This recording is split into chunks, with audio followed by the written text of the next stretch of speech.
자요. 자, 지금 우리가 보세요. 이제 해제권하고요, 일방이약하고요, 계약금하고 우리가 지금 보도록 그렇게 하겠습니다. 먼저요, 여기서 보면 이렇게 이제 갑이 있고 여기 을이 있죠. 갑을 하고요, 2월 1일 일방예약을 하죠. 일방예약이요. 이렇게 예약을 하고요. 그 다음에 여기요, 3월 1일 날 본계약을 이렇게 체결을 해요. 그 다음에 여기 4월 1일 날요, 그래서 중도금을 이렇게 주죠. 중도금 좀 더 갈까요? 여기요, 4월 1일 날요, 여기 중도금을 이렇게 하고요. 그 다음에 여기 5월 1일 날 뭐라냐? 잔금을 이렇게 하죠. 잔금이요.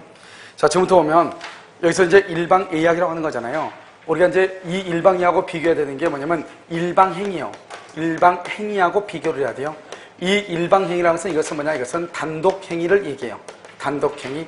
그런데 여기서 일방예약이라는 것은 뭐냐? 예약은 이것은 언제나 뭐다? 이것은 채권 계약을 얘기해요. 채권 계약. 그래서 우리가 이제 조심해야 될 게 뭐냐면 단독행위하고 계약하고를 구별하는 것이 가끔 나온다고 그랬죠.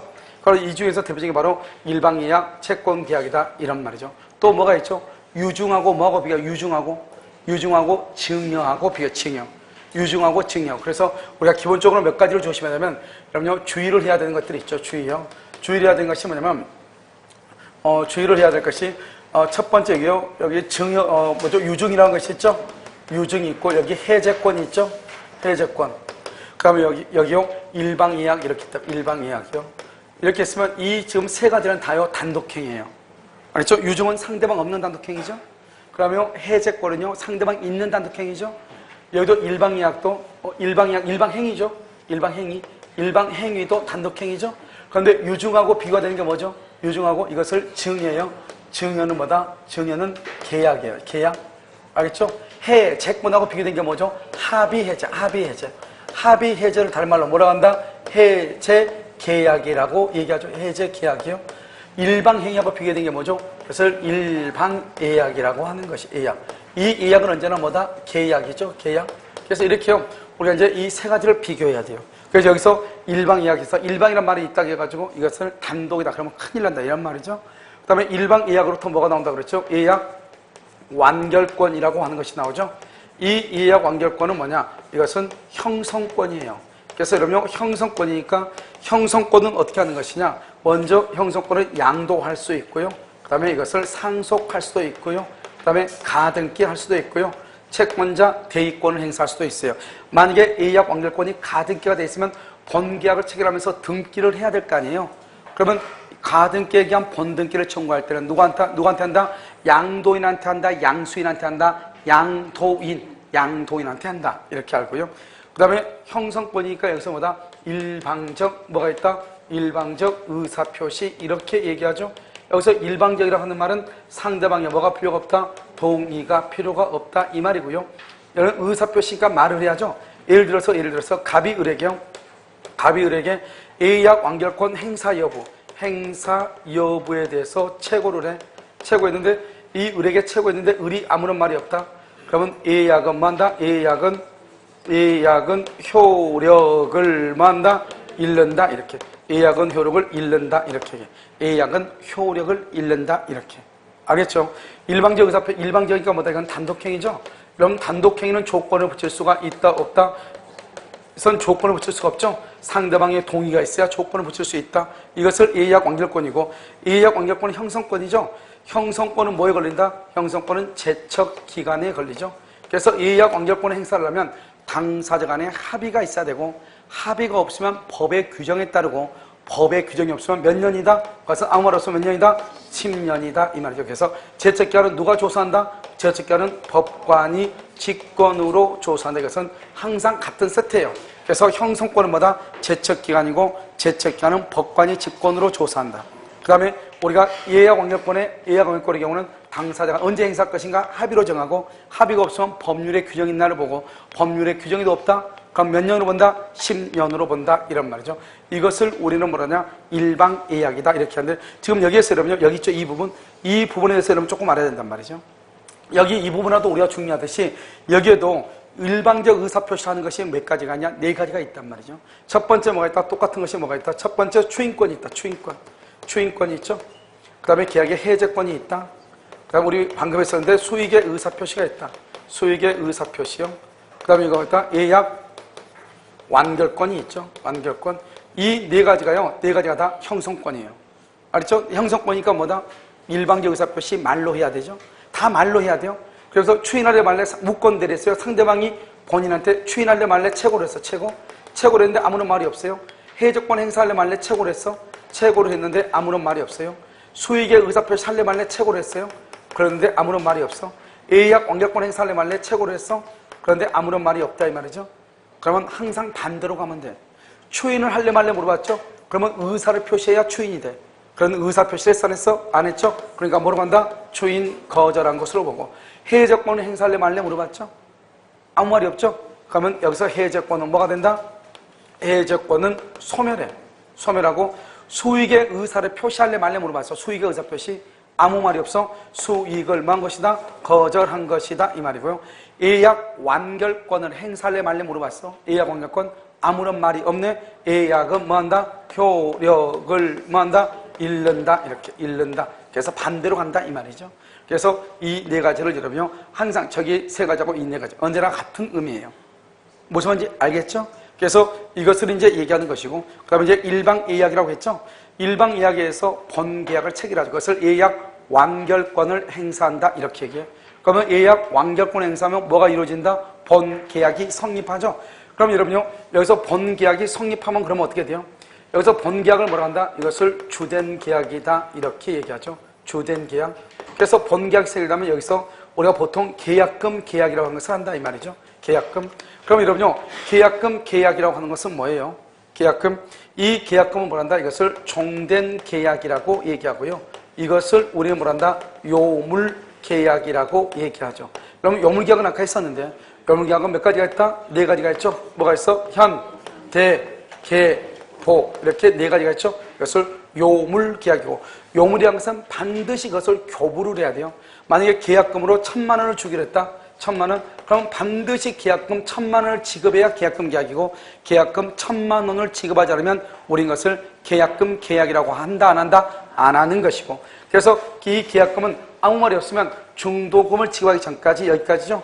이 계약금을 뭐로 본다? 해약금으로 추정한다. 뭐로 추정한다?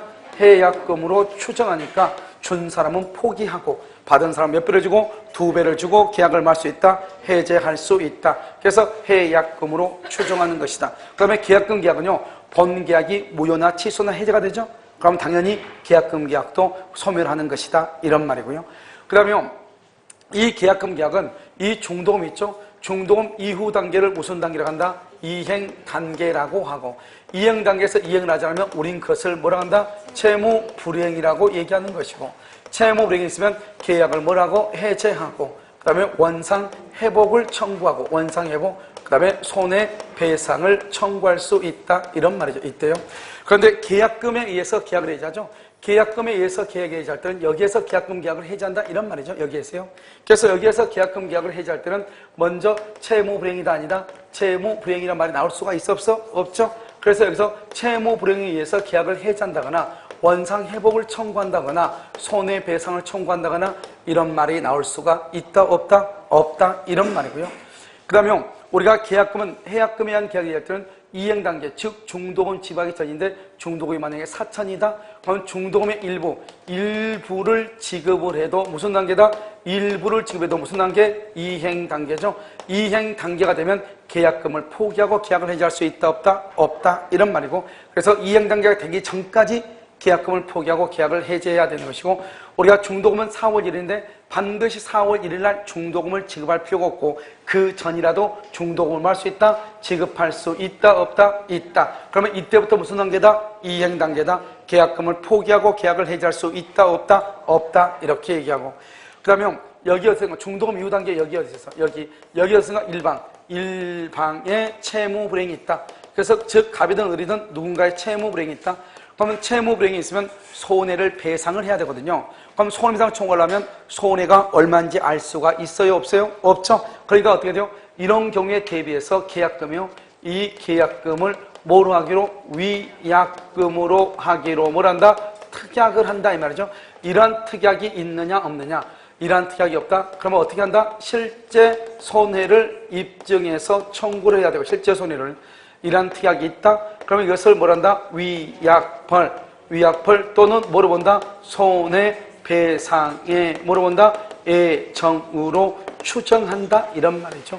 그래서 손해배상의 애정으로 추정해. 그래서 위약금으로 확인하는 특약이 없으면 계약금을 손해배상 애정으로 본다 안 본다? 안 보고 실제 손해만 입증해서 청구해야 되고, 위약금으로 확인하는 특약이 있죠. 그러면 계약금을 손해배상 애정으로 뭘 한다? 추정한다 이런 말이고, 알죠? 이 손해배상 애정으로서 너무나 과다하다. 그럼 뭐 할 수 있다? 감액을 할 수가 있지만 위약벌로서 너무나 과다하다. 그러면은 뭔다? 감액을 할 수 있다 없다. 왜냐? 위약벌은 계약금 떼이고 플러스 별도로 알파로 손해배상을 더 청구할 수 있기 때문에요. 별도로 플러스 알파로 손해배상을 청구할 수 있기 때문에 위약벌로서 과다하다 할지라도 감액을 청구할 수가 없는 것이요. 여기까지를 우리는 뭐라냐? 계약금에 하는 것이다 이렇게 얘기하죠. 그러면 다시 한번 우리가 보면은 원칙적으로 우리가 일방 예약을 하고 그 다음에 본계약을 체결하죠. 그러면서 우리가 계약금 계약을 하죠. 그 본계약을 체결하고 나서 중도금 이후 단계를 이행단계죠. 이행단계에서 이행하지 않으면 우리 이것을 채무불이행이라고 하죠. 그래서 채무불이행은 일단 중도금 이후 단계에서 우리가 이것을 계약을 해지한다 이런 말이 나오고, 그 다음 우리가 잔금이죠. 잔금하고 뭐하고는요? 등기하고는 무슨 관계다? 동시이행이죠. 그럼 잔금하고 등기는 동시이행이니까 원래 동시이행이라는 말은 지금 현재 이제서 배워야 되는데 우리는 이미 이 앞에서 배웠단 말이죠. 그 다음에 여기요. 5월 1일 이후가 5월 1일이 중도금 잔금이죠. 그러고 난 다음에 여기 언제요? 7월 1일 날요. 7월 1일 날 물건에 뭐가 발생한다? 하자가 있다는 걸 발생하죠. 이것을 뭐라고 한다? 담보 책임이다. 이렇게 얘기를 하거든요. 그러니까 우리가 순서로 보면은 어떻게 해요? 순서로 보면 먼저 예약을 하고 본계약을 체결하고 계약금을 지급하고 그 다음에 중도금 이후 단계에서 이행 단계고, 그래서 돈을 다 주면은 다행인데 주지 않으면 채무불이행이니까 해제로 가면 되고, 돈을 다 준다고 해봐 주면은 잔금하고 등기가 무슨 관계? 동시이행이고, 여기가 무슨 관계다? 동시이행이고, 그 다음에 여기에서 7월 1일 날 나중에 물건을 받아와가지고 비가 오니까 하자가 있다는 걸 발견했어. 그러면 무슨 책임? 담보 책임. 이렇게 이건 정상적일 때는 이렇게 가는 것이고, 비정상적일 때는 뭐로 가고? 채무불이행으로 가는 것이다 이 말이죠. 그러니까 우리는 원칙적으로 순서대로 하려면 이런 순서로 공부를 해야지 옳은 것이다 이 말이죠. 그런데 우리 책은요, 맨 앞에 동시행 한매권이 있고, 지금에서야 뭐냐? 지금에서야 해제가 있고, 한창 가가지고 일방예가하고 뭐죠? 계약금 계약을 배운단 말이죠. 무슨 말이겠죠? 그러니까 논리적으로 아주 다르니까요.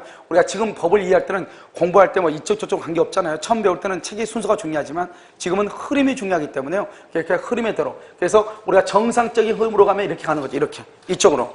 비정상적으로 가면 여기서 이쪽으로 올라가는 거죠. 무슨 말인지 알겠죠? 그래서 해제라고 하는 것이 나오는 것이에요. 무슨 말인지 아시겠죠? 그래서 우리가 지금 여기까지 봤고, 그러면 이제 뭘 보냐? 우리가 비정상적으로 해제권을 한번 본다 이런 말이죠. 됐죠? 그러면 해제권이라고 하는 것은 무엇이냐? 해제권은 먼저, 해제는 여러 가지 종류가 있어요. 첫 번째 합의해제라고 하는 것이 있어. 합의해제. 그 다음에 약정해제권이라고 하는 것이 있죠. 약정해제권의 대표적인 게 바로 계약금 계약이에요. 계약금 계약은 중도금 지급하기 전까지 계약을 해제할 수 있다고 하는 것이 그 안에 포함되어 있는 거잖아요. 그 다음에 뭐가 있냐? 법정해제권이라고 하는 것이 있어요. 법정해제권. 여기서 합의라고 하는 것은 뭐냐? 합의라고 하는 것은 다른 말로 이것을 해제 뭐다? 계약이다. 그래서 이것은 이 해제권은 뭐다? 이 해제권은 단독행위다. 단독행위, 이건 계약이죠. 이것을 형성권이다. 차이가 있는 거죠. 두 가지가 차이가 있죠. 그 다음에 합의라고 하는 것하고 약정해제하고 법정해제권의 차이점. 여기서 공통점이 뭐냐? 공통점은 뭐냐면 첫 번째 계약을 해제하면 소급해서 다 무효가 돼. 합의해제든 약정해제든 법정해제든 무효가 되고, 두 번째 제3자 보호. 제3자를 보호해야 돼. 그래서 548조 1항 단서 제3자의 권리를 해하지 못한다. 매매계약의 해제를 하더라도 제3자의 권리를 해하지 못해. 합의라는 말은 계약이란 말이죠. 자, 그 다음에 여기 보면 약정이라고 하는 말 있죠. 약정이란 말 있고 여기 합의라는 말 있죠. 이 두 가지는 뭐다? 두 가지는 채무불이행하고 관계가 있다 없다? 채무불이행하고 관계가 있어 없어? 없죠. 없으니까 별도로 손해배상을 청구한다. 손해배상 551조가 적용이 된다 안 된다? 안 되죠. 그래서 손해배상이란 말이 없어. 그런데 여기 법정해제죠. 법정해제권이라는 것은 뭐 때문에 한다? 채무불이행 때문에 법정해제권을 하는 거거든요. 그러니까 채무불이행에 의해서 손해배상을 청구할 수 있죠. 손해배상. 그래서 551조가 적용이 된다 이런 말이고, 그 다음에 여기는 합의해제, 해제 계약이라는 계약. 그러니까 합의로 해제하잖아요. 그럼 모든 내용은 합의의 내용에 따르는 거죠. 그러니까 계약을 해제하더라도 우리가 계약을 해제하면 548조 2항을 보면 548조 8조 제2항을 보면 받은 것이 금전일 때는 받은 날부터 이자를 가산한다는 규정이 있거든요. 적용된다 안 된다? 안 되는 것이다. 계약의 내용인 대로 따르는 것이다. 그런데 여기 약정해제하고 합의해제했죠? 이 두 가지는요 548조 2항이 뭐가 된다? 적용이 된다. 받은 것이 금전일 때는 받은 날부터 뭐를 가산한다? 이자를 가산한다. 이 두 가지는 적용이 되는 것이고, 그 다음 우리가 합의해제는 해제 계약이죠. 계약은 법률행위죠. 법률행위는 의사표시를 필수 불가결의 요소라는 거죠. 따라서 우리가 합의해제, 해제를 할 때는 그 해제 의사표시는 명시적, 묵시적으로 합의해제할 수 있다. 뭐라고? 명시적, 묵시적으로 할 수 있다. 그래서 계약은 법률행위죠. 법률행위. 그럼 법률행위는 뭐를 필수 불가결의 요소로 한다? 의사표시죠. 이 의사표시는 명시적 또는 어떻게 할 수 있다? 묵시적으로 할 수 있다. 이게 중요해요. 그래서 명시적, 묵시적으로 합의해제를 할 수가 있는 것이고요. 우리가 합의해제는 계약이기 때문에 단독 행위에 관한 규정이 적용이 된다 안 된다? 안 되는 것이다. 이런 말이죠. 이것은 이제 전체로 보면 여기에서 이제 우리가요 합의해제냐 해제계약이 하는 것은 여기에서 대부분 다 결론이 나올 거예요. 그래서 여기는 전체적으로 이제 봤을 때 이런 것이 있다 이 말이죠. 그래서 합의해제는 뭐냐? 봤을 때 이렇게. 무슨 말이죠? 여기서 합의해제는 합의를 해제하기 위한 청약과 합의하기로 한 승낙의 합의가 있어야 되죠. 일치가 있어야 되는 거잖아요. 이것을 합의해제. 요즘 책으로 좀 나오고 있으니까 이쪽 부분을 보시면 되는 것이죠. 됐죠? 자, 지금부터 이제 우리가요, 뭐를 보냐면, 해제에서요, 채무 불이행에 대해서 한번 살펴보도록 그렇게 하겠습니다. 이제 채무 불이행은, 되게 간단한 것인데요. 여기서 보면 이제, 물론 이제 여러 가지가 있으니까 그런데, 첫 번째요. 첫 번째 어떻게 보냐면, 여기에서요, 먼저 채무 불이행이 있어야 돼. 채무 불이행이요. 채무 불이행. 여기서 이제 우리가 하나를 꺼내서 봐야죠. 채무 불이행이 있어야 돼. 채무 불이행은 뭐냐? 첫 번째 여기서 이행지체라고 하는 것이 있다. 이행지체. 자, 그 다음에 두 번째요. 불완전 이행이죠. 불완전 이행인데 완전 이행이 가능한 경우 이렇게요. 그 다음에 여기 뭐가 있다? 채권자 지체라고 하는 것이 있죠. 이것은 뭐 있어도 되고 없어도 되는데요. 그 다음에 이제 두 번째는 뭐가 있냐? 이행불능이라고 하는 것이 있죠.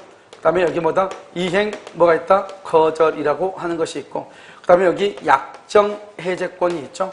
약정해제권. 그 다음에 여기 뭐가 있다? 정기행위라고 하는 것이 있고, 정기행위요. 그 다음에 여기 사정변경이라고 하는 것이 있어. 사정변경의 원칙이 있고, 여기 최고 분료 특약이라고 하는 것이 있고, 그 다음에 여기서 보면 불완전 이행이 있죠. 여기도 불완전 이행이라고 하는 것이 있어. 불완전 이행인데 완전 이행이 불가능한 경우, 완전 이행이 불가능. 예를 들어서 도자기를요 2조 100자를 배달을 시켰더니 그것이 깨어졌다 이 말이죠. 깨뜨려졌다. 그러면 똑같은 것을 가질 수가 없잖아요. 그것을 얘기하고요. 그 다음에 세 번째는 이거 뭐냐? 실권, 약관이라고 하는 것이 있는데요.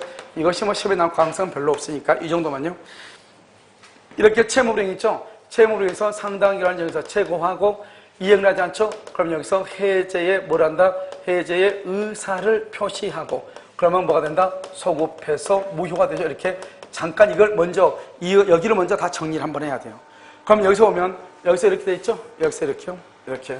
그럼 여러분 어떻게 하죠? 여기는 이행지체 경우는 최고하고, 해제의 의사 표시해야 무효가 된다 이 말이고, 여기는요, 최고한다, 안 한다? 그러면 즉시죠, 즉시. 해제 의사 표시해야 무효가 된다 이 말이고, 여기는요 최고하지 않고 해제 의사 표시하지 않고 무효가 된다 이 말이고, 알겠죠? 이런 차이가 있는 것이죠. 일단 우리가 해제를 하게 되면 소급해서 무효가 된다 이 말이죠. 그러니까 여기서 이제 중요한 것은 다른 거 다 필요가 없고, 먼저 이제 여기서요 이행불능하고 이행거절이 하나고요, 하나. 그다음에 여기 정기행이 하나고 사정변경 이 세 가지만 보면 돼요. 알죠? 그래서 먼저 이행불능과 이행거절 한번 보면, 첫 번째 여기서요 이행불능이라고 하는 것이 있죠. 이행불능하고 이행거절이요. 그럼 이행불능과 이행거절은요 그 자체가 채무불이행이란 말이에요. 채무불이행. 우리가 이러면요 동시이행 관계에 있을 때는 채무불이행이 아니죠. 채무불이행이 아닐 때는 계약을 해제를 못하죠. 계약을 해제하기 위해서는 상대방을 이행지체에 빠뜨려야 되죠. 이행지체에 빠뜨리려면 자신의 채무의 이행을 제공해야 되잖아요. 그런데 이행불능이나 이행거절은 그 자체가 채무불이행이란 말이에요. 그럼 무슨 말이냐? 여기 이렇게요. 갑하고 을하고 2월 1일 계약을 해가지고요. 여기요 4월 1일 날 이것이 이행기거든요. 이행기. 그런데 여기요 3월 20일 날 건물이 멸실됐어요. 이것을 우리는 뭐란다? 이행불능이잖아요. 그럼 이행불능이란 말은 그 자체가 무슨 말이라고? 채무불이행이라고. 이렇게 채무불이행인데 이행불능의 경우는 여러분 뭐를 하지 않는다? 이행불능의 경우는 뭐를 하잖아? 채고를 하잖아. 왜요? 아니 이후 3월 20일 날 이 건물에 대해서 계약을 했는데 이 건물이 멸실됐잖아요. 그러면 4월 1일이 돼도 똑같은 건물이 만들어질 수가 있다 없다? 없죠? 없죠? 자, 두 번째는요. 채고하지 않죠? 그런데 무슨 말을 해야 돼요? 해제한다고 하는 해제에 뭐는 해야 돼? 의사표시는 해야 돼. 이게 아주 중요해. 의사표시는 해야 돼. 그 다음에요. 이미 이행불능이란 말이 이미 무슨 말이다? 채무불행이란 말이죠. 채무불행이란 말이니까 상대방을 이행지체에 빠뜨릴 필요가 있다 없다? 없죠. 그러니까 상대방을 이행지체에 빠뜨릴 필요가 없다는 것은 자신의 채무의 제공을 할 필요가 있다 없다? 없다. 그래서 자신의 채무 제공을 한다 안 한다? 채무 제공 없이 이 말이 중요해. 왜냐? 이미 채무불행이란 말이니까 상대방을 이행지체에 빠뜨릴 필요가 있다 없다? 없다 이 말이죠. 알겠죠? 그래서 자신의 채무의 제공 없이. 그런데 중요한 것은 4월 1일이 된다 할지라도 똑같은 건물이 만들어질 수가 없다 이 말이죠. 그러니까요 여기서 이행기까지 기다려야 돼. 이행기 전이라도 이행기 전이라도 이렇게 이행기 전이라도 이 네 가지가 중요하다. 그래서 이행불능과 이행거절. 이행거절은 뭐죠? 미리 이행하지 아니할 의사를 표시했다 이 말이죠. 여기서 우리가 보면요 채고 없이. 그런데 여기서 중요하죠. 해제한다고 하는 의사는 반드시 표시해야 돼. 그 다음에 자신의 채무 제공을 한다 안 한다? 채무 제공 없이. 이행기 뭐라도 이행기 전이라도 이행기 전이라도 이렇게. 무슨 말인지 알겠죠? 이렇게 하는 것을 뭐란다? 채무불이행 이렇게 얘기를 하는 것이죠. 그 다음에요 여러분요 이게 이제 이 두 가지가 끝나는 것이고 여기서 보면 이행 거절을 하기로 했는데 이 사람이 이행 거절의 의사표시를 다시 철회를 해. 철회를 하게 되면 어떻게 되냐? 채고하고 해제하는 것이죠. 철회하면. 그래서 철회한다. 이행 거절의 의사표시를 철회한다. 그러면 채고하고 해제한다 이 말이고. 그 다음에 여기서 또 한 가지 뭐가 있다? 두 번째가 정기행위라고 하는 것이죠. 그러면 정기행위라고 하는 것은 뭐냐? 정해진 기간이 아니면 아무런 의미가 없는 거죠. 여기서 우리가 뭐라 하냐? 정기행위는 계약의 성질 이렇게요. 계약의 성질 이런 말이 나와. 그 다음에 당사자의 의사표시 이런 말이 나온단 말이죠. 이렇게 계약의 성질에 의한 것을 우리는 뭐라고 표현하냐면 결혼식이죠. 결혼식 애복이죠. 결혼식 애복을 얘기하는 것이고 당사자의 의사표시 여기서 이민을 간 친구한테요 꽃다발, 꽃을 주기로 한 것 알겠죠? 이런 것들을 뭐라 한다? 정기행위라고 하고 이러한 정기행위는 그때 아니면 의미가 없다. 따라서 채고한다 안 한다? 안 한다. 채고 없이 할 수 있다? 해제할 수 있다. 그래서 정기행위라고 나올 수 있고 계약의 성질, 당사자의 의사표시 이렇게 나올 수 있어. 계약의 성질에 의한 것을 절대적 정기행위, 당사자의 의사표시에 의한 것을 상대적 정기행위다 이렇게 표현을 하는 것이에요. 그 다음에 이제 세 번째는요 사정변경이라고 하는 것이 있죠. 사정변경에 의한 경우 이 사정변경에 의한 경우는 해지라고 하는 것하고 해제라고 하는 것이 있어. 해지와 해제는 다르죠. 해지는 그것은 계속적 채권관계이고 해제는 일시적 채권관계란 말이죠. 매매 같은 것. 해지는 뭐다? 확정채무 또는 뭐다? 특정 채무에 대해서 보증을 쓰고 이사직을 사임했다. 해지할 수 있다. 해지할 수 없다 이 말이죠. 계속적 보증이죠. 우리는 이것을 계속적 보증을 다른 말로 뭐라고 한다? 그것을 불확정 채무다 이렇게 하죠. 불확정 채무를 보증을 하고 나서 나중에 이사직을 그만두죠. 그러면 뭐 할 수 있다? 해지할 수 있다 이 말이죠. 그래서 말이 완전히 다르죠. 확정 채무냐 불확정 채무냐에 따라서 달라지는 것이다 이런 말이죠. 알겠죠? 그래서 확정 채무를 보증하고 이사직을 그만두고 나서도 뭐죠? 해지할 수 없다. 돈을 다 갚을 때까지. 해제는 뭐다? 해제는 원칙적으로 해제는 사정 변경용으로 해제가 안 돼요. 그런데 예외적으로 일정한 조건, 예외적으로 그러면 IMF를 생각하라 했죠. IMF요. IMF 생각하면 여기서 일정한 조건이 붙으면 되죠. 첫 번째는 뭐다? 계약 체결 당시 예견할 수 있어야 돼, 없어야 돼? 예견할 수 없어야 돼. 그 다음에 사정의 변경이요. 이 사정 변경이 당사자에게 책임 있는 당사자는 일방 아니에요. 당사자는 각각 의뢰요. 당사자에게 책임 있어야 돼, 책임 없는 사유야 돼? 책임 없는 사유로 발생해야 돼요. 그 다음에 사정이 변경됐음에도 불구하고 계약의 구속력을 인정한다면 신의 측에 현저히 반해야 돼. 그래서 신의 측에 현저히 반해야 돼. 현저히 반해야 되고 반해야 돼. 그 다음에 이때의 사정이라는 것은 뭐냐? 이때의 사정이라는 것은 그것은 객관적 사정을 얘기하는 것이다. 객관적 사정을 얘기하는 것이지 주관적이고 그 다음에 뭐다? 개인적, 주관적이고 그 다음에 개인적 있죠? 개인적 사정을 얘기하는 것이 아니다 이 말이죠. 그 다음에 사정 변경에서 계약해제는 계약 준수의 원칙의 예외로서 인정된다. 그래서 계약 준수의 원칙의 예외로서 인정되는 것이다. 원래 여러분 계약을 준수한다는 말은 무슨 말이에요? 그러면 계약을 준수하면 절대로 계약을요, 포기하거나 해지하면 돼야 안 돼요? 안 되죠? 그런 것에 예외로서 인정하는 것이다. 이것을 우리는 뭐라냐면, 여기서 이제 이행불능, 그 다음에 이행거절, 정기행위, 사정변경, 이 네 가지는 이렇게 보는 것이고, 그 다음에 여러분 또 한 가지 뭐냐면, 맨 끝에 보면 이행지체라고 하는 것이 있잖아요. 그러면 이행지체의 경우는 그럼 어떻게 하냐? 이행지체는 돈을 주지 않는다, 이 말이에요, 돈을. 그래서 언제, 우리가 항상 이행지체는 뭐라고 하냐면, 예를 들어서 등기를 말소해 주기로 했는데 아직 말소하지 않는 경우, 잔금을 주기로 했는데 아직 주지 않는 경우, 알죠? 등기를 이전에 주기로 했는데 아직 해주지 않는 경우, 이게 다 이행지체란 말이에요. 알죠? 그럼 우리는 어떻게 하냐? 상대방을 계약을 해주기 위해서 상대방을 이행지체에 빠뜨리려면 이행을 제공해야 되잖아요. 이때 이행을 제공한다는 것은 단순한 이행의 준비만으로는 부족하다. 단순한 이행의 준비라고 하는 것이 무엇이냐면 내 통장에 돈이 있다는 것, 그것만으로는 부족하다 이 말이죠. 그럼 어떻게 해야 돼요? 중도금이나 잔금을 주기 위해서 상대방한테 계좌번호를 알려달라고 해야 되겠죠? 그것을 이행의 제공이다 이렇게 얘기하고요. 우리 시험에는 뭐라 나왔어요? 상대방한테요, 내가 지금 잔금을 들고 지금 등기소로 나가고 있으니까 너도 등기소료를 가지고 등기소로 출두를 해라. 이것을 뭐라 했다? 이행 제공이라고 했단 말이죠. 그러니까 이행을 제공할 때는 반드시 현금을 싸들고 가서 상대방 코앞에다가 현실적으로 이렇게 제공할 필요는 없지만 상대방이요, 언제든지 예스 하면은 바로 그냥 통장으로 싸줄 수 있을 정도로, 언제든지 내줄 수 있을 정도로 그 정도로는 준비가 되어 있어야 된다. 이것을 뭐라고 얘기한다? 이행의 제공이다. 이렇게 얘기를 하는 것이에요. 자, 이제 여기까지 이제 봤으니까요. 우리가 이제 뭘 보냐? 이것은 이제 우리가 채무 불이행이 있다고 하면 이런 것이 있다. 이것을 얘기하는 것이고, 여기서 이제 쭉 이제 한번 보면 첫 번째 채무 불이행이 있죠? 그럼 어떡하냐? 상당한 기간을 정해서 채고를 해. 그래서 두 가지 형태가 있는 거죠.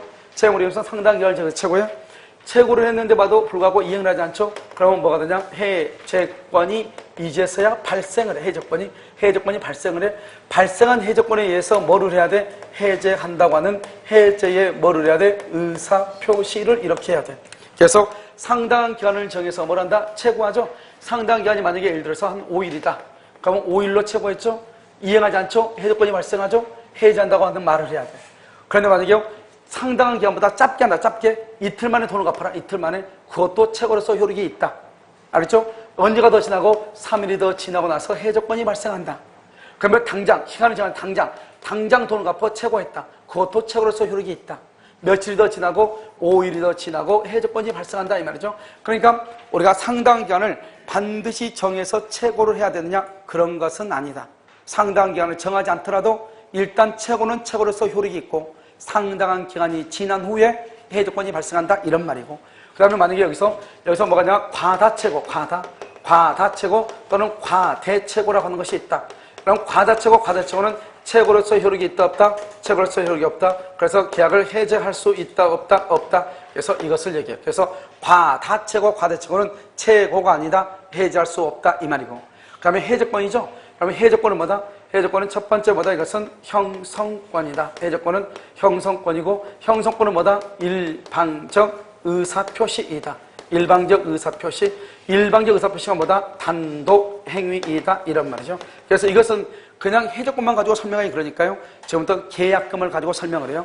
계약금에 의해서 계약을 해제하는 것도 형성권이죠. 이 형성권은 뭐 할 수 있다? 양도할 수 있고, 그 다음에 상속할 수 있고, 뭐 할 수 있어? 가등기 할 수도 있고, 채권자 대위권의 객체가 되기도 하고, 일방적이니까 상대방의 동의를 받아 안 받아? 상대방의 동의를 받지 않는다. 그래서 우리가 계약금에 의해서 계약을 해제할 때는 계약금을 받은 사람은 2배를 주고 계약금을 준 사람은 포기하고 해제할 수 있죠. 그래서 계약금을 받은 사람이 계약금의 2배를 주고 계약을 해제했음에도 불구하고 상대방이 그것을 수령하지 않는단 말이죠.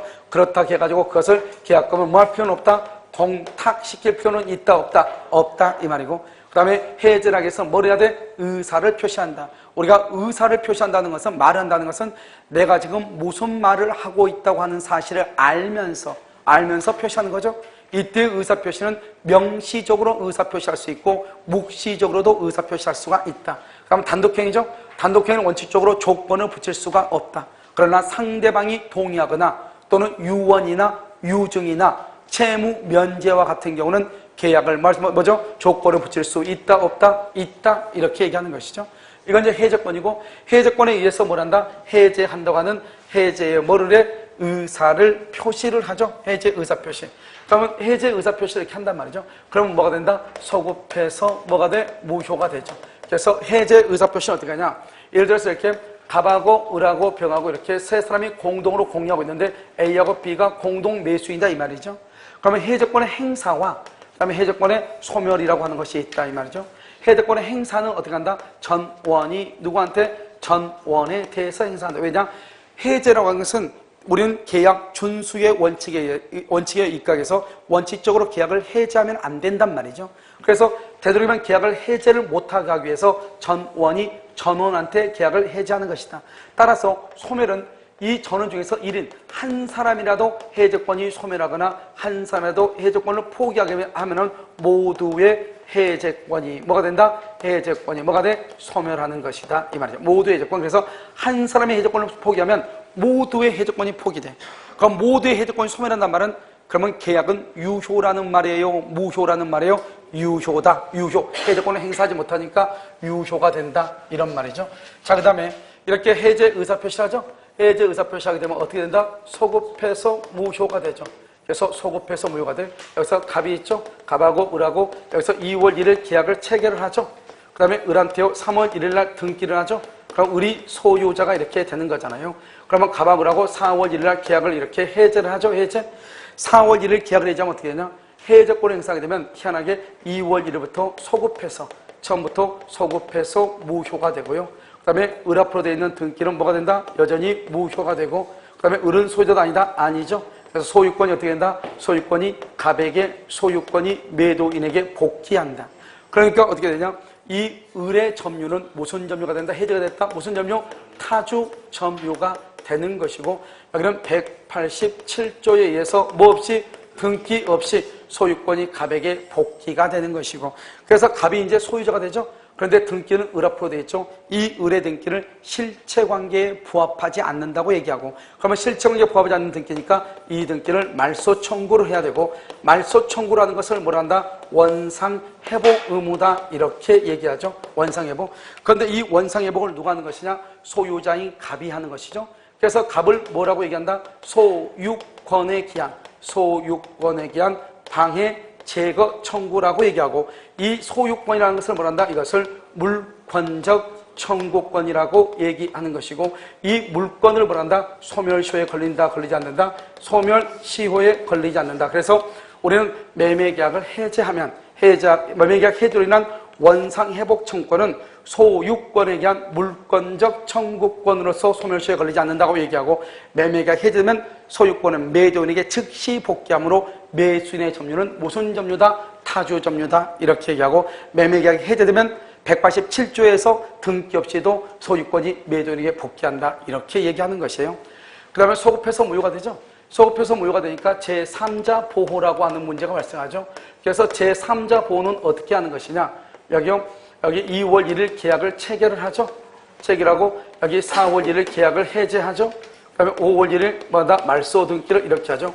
매매계약이 해제되기 전에는 해제의 원인 사실을 알고 있든 모르고 있든 선이 악의를 불문하고 제3자는 보호가 되고, 해제 후 말소 등기는 누구만 보호된다? 선의만 보호가 된다 이렇게 표현을 하는 것이에요. 그래서 여기서 이제 보면은 여기서요, 우리 이제 여기 똑같죠? 갑이 있고 여기 을이 있죠? 2월 1일 계약을 체결하고 3월 1일 을한테 등기라고 을이 소유자가 이렇게 되는 거잖아요. 그러고 나서 갑을하고 을하고 4월 1일 계약을 해제하죠? 해제하고 나서 여기 5월 1일 등기를 한다? 말소하죠. 그러면 여기서 3월 1일에서 등기해서 해제가 되기 전에 여기요 3월 12일이죠. 3월 12일 날 병한테 이렇게 넘어갔다. 병은 뭐를 불문하고 선악을 불문하고 보호되고 여기서 4월 1일에서 5월 1일이죠. 그럼 여기서 이렇게 되죠. 여기 3월 1일, 4월 1일에서 5월 1일 그러면 어떻게 돼요? 그러면 여기서요. 여기 4월 20날이죠. 이렇게요. 정은 누구인 경우? 선인 경우. 여기 선이 여기죠. 선인 경우. 이렇게 보호된다 이 말이죠. 이것을 우리 뭐라냐? 이 사람을 제3자라고 얘기하는 것이고 우리가 제3자로서 보호되려면 어떻게 해야 되냐? 을은 반드시 등기나 소유권으로서 뭘 갖추고 있어야 돼? 물권을 갖추고 있어야 되고요. 여기서도 다시 등기라든가 대항력을 갖춰야 된다. 그래서 임차인은 전입신고가 있어야 된다 이 말이죠. 그래서 이것이 뭐냐? 필요 충분 조건이 돼야 돼. 그래서 반드시 을은 등기나 소유권이 있어야 되고 이 병도 병이나 정도 반드시 등기나 대항력이 있어야 돼. 만약에 을은 등기나 소유권 소유자인데 만약에 병이나 정이 미등기다 제3자로서 보호되지 아니하고 만약에 을이 등기나 소유자인데 이때 이 정이 임차인인데 전입신고가 없다 대항력이 없죠 제3자로서 보호받지 못한다 이 말이죠. 따라서 이 을이 만약에 미등기다 미등기다 그러면 채권이죠. 채권 미등기다 그러면 이것은 제3자는 보호된다 안 된다? 보호되지 않는다 이런 말이고 만약에 아무리 여기가 등기가 돼 있어도 등기가 돼 있다 그래도 여기가 미등기다 그러면 된다 안 된다? 안 되는 것이고 그다음에 채권이죠. 채권을 여기서 말한다 양수했다 채권을 양수했다 채권을 압류했다 채권을 가압류했다 이런 사람들은 다 채권이죠. 채권 제3자로서 보호받는다 못 받는다? 못 받는다 이것을 얘기하죠. 그래서 여기가 미등기다 그럼 무조건 보호 안 돼. 여기가 미등기가 아니고 등기가 돼 있어도 여기가 만약에 미등기다 보호된다 안 된다? 안 된다 이 말이죠. 제3자 보호하고요. 그 다음에 여기서 뭐가 있냐? 원상회복 의무라고 하는 것이 있죠. 원상회복 의무요. 이 원상회복 의무는 첫 번째요. 선이 악의를 불문하고 전부를 반환한다 이 말이고 전부 반환. 이 원상회복 의무는 두 번째요. 두 번째 원상회복은 계약을 매매 계약을 해지한 후 착오를 이유로 말 수 있다. 취소할 수 있다. 해제 후 착오를 이유로 취소할 수 있다. 그 다음에 세 번째는요. 이 원상회복은 반드시 원칙적으로 원물을 반환하고 원물을 반환할 수 없으면 뭐를 반환한다? 가액을 반환하고 가액. 그 다음에 또 뭐도 반환한다? 과실 있죠? 과실도 반환을 해야 된다. 그런데 만약에 이 받은 것이 금전일 때 받은 것이 금전이죠? 금전일 때는 언제부터? 받은 날부터 뭘 한다? 이자를 뭘 한다? 가산한다. 이자를 가산. 알겠죠? 그 다음에 원상회복하고 그 다음에 마지막으로 손해가 있으면 뭐를 청구한다? 손해배상을 청구하는데 손해배상은 후발적 사유죠? 후발적 사유이기 때문에 무슨 이익을 배상한다? 이익을 배상하고 여기서 판례는 무슨 이익을 청구할 수 있다? 실내 이익 배상을 청구할 수 있죠. 그러나 이행이익을 넘는다, 넘지 못한다, 넘지 못한다. 여기까지를 해제라고 얘기하는 것이에요. 그러니까 해제는요, 채무 불이행이 있죠. 상당한 기간을 정해서 채고하죠. 이때 상당한 기간이라는 것은 정해도 되고 정하지 않아도 되고, 그러면 채고는 채고를 써주고 있고, 해제권은 상당한 기간이 지난 후에 해제권이 발생하는 것이고, 그러나 과대채고를 하면 채고로서 효력이 없기 때문에 해제권을 행사할 수 없고, 그 다음에 해제 의사표시, 그것은 해제권이 발생하죠. 그것은 형성권인데 해제한다고 하는 의사를 표시해야 되죠. 해제 의사 표시는 전원이 전원한테 행사해야 되고 한 사람의 해제권을 포기하거나 한 사람의 해제권이 소멸하면 모두의 해제권이 소멸하는 것이고 그 다음에 해제 의사 표시를 해야 소급해서 무효가 되고 소급해서 무효가 되면 어떻게 된다? 매수인 앞으로 되어 있는 소유권은 매도인에게 등기 없이 복귀가 되는 거죠. 이때 매수인의 점유는 무슨 점유? 타주 점유가 되는 것이고 매수인 앞으로 되어 있는 등기는 실체관계에 부합하지 않는 등기이기 때문에 매도인은 소유권에 의해서 물권적 청구권에 의해서 말소를 청구한다. 우리는 이것을 원상회복 의무라고 하고 그것은 소멸시효에 걸린다, 걸리지 않는다, 걸리지 아니한 것이고 그래서 소급해서 무효가 되면 제3자 보호의 문제가 발생한다. 제3자는 해제하기 전에는 뭐를 보면 선악을 보문하고 해제 후 말소된 경우 누구만? 선이만. 그런데 중요한 것은 을도 완전한 권리자, 소유자 등기가 있어야 되고 병정도 등기 대항력이 있어야 되는 것이고 만약에 을이 등기가 되어 있는데 병정이 등기가 없거나 을이요 등기가 없다 그러면 제3자가 아무리 압류나 가압류 등기가 있다 할지라도 보호된다 안 된다? 안 되는 것이고 그래서 채권은 압류, 채권은 양수, 채권은 압류, 채권은 가압류, 채권은 양수 채권 보호된다 안 된다? 안 되는 것이고 원상회복이죠. 원상회복은 뭐를 불문하고? 선, 악을 불문하고 전부를 반환하죠. 따라서 계약을 해지한 후 착오를 유로할 수 있다, 취소할 수 있고, 받은 것이 금전일 때는 받은 날부터 뭐를 가산한다? 이자를 가산한다. 이때 이자라고 하는 것은, 이때 이자는 지연 이자가 아니다.